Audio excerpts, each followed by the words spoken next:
আজকে অনেক সমস্যার সমাধান করতে পারছে না এই সরকার। দেশের স্বাধীনতা সর্বমত সংখ্যার মধ্যে করেছে। মিয়ানমার এসে আমাদের রিসেন্ট পার্টিতে গুলি করছে, বিএসএফ রেগুলার গুলি করে আমাদের বাংলার মানুষ পাচ্ছে, অথচ এই সরকারের কাছ থেকে সে ধরনের কোনো ব্যাপার নাই। বন্ধু রাষ্ট্র গুলি করছে, কাজে অসুবিধা কোথায়? বাংলার মানুষ পড়বে আর এরা বড় ভারত তাদের বন্ধুত্বের কথা বলবে।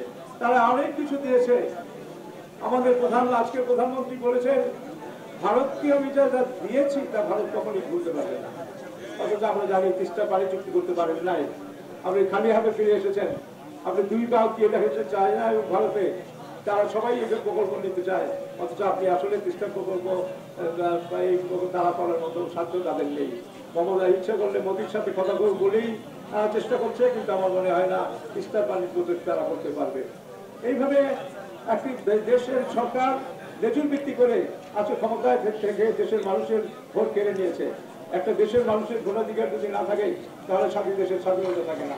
আজকে আমাদের দেশের মানুষের সামান্য ভোটের অধিকার হারিয়ে ফেলেছে। এই জন্য আমাদের কথা আছে, স্বাধীনতা পাওয়া যত সহজ, টিকিয়ে রাখা তত কঠিন। এই টিকিয়ে রাখার যুদ্ধে আমাদের যেতে হবে। আমরা স্বাধীন করেছি বটেই, কিন্তু স্বাধীনতা রক্ষা করা আমাদের সবচেয়ে বড় দায়িত্ব। আর স্বাধীনতা রক্ষা করার জন্য বাংলার মানুষকে আরেকবার রাস্তায় নেমে আসতে হবে। আমাদের নেত্রী দেশনেত্রী বেগম খালেদা জিয়া পানির জন্য জাতিসংঘে গিয়ে কথা বলেছেন। কারণ আকাশ বাতাস পানি তুমি বলেছেন এটা আল্লাহ প্রদত্ত, এটা রেখে আমাদের বাংলার মানুষকে জিম্মি করতে চায়।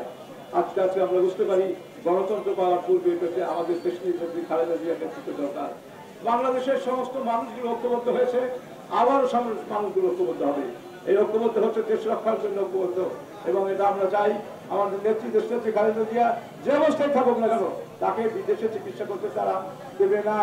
তারা চায় খালেদা জিয়া মরে যাক, তাদের বিপদ দূর হয়ে যাবে, তারেক রহমান আসতে পারবে না, তারা এককভাবে দেশ চালাবে, যা ইচ্ছে তাই করবে, ভারতের কররাজ্য হিসেবে বাংলাদেশে পরিগণিত হবে।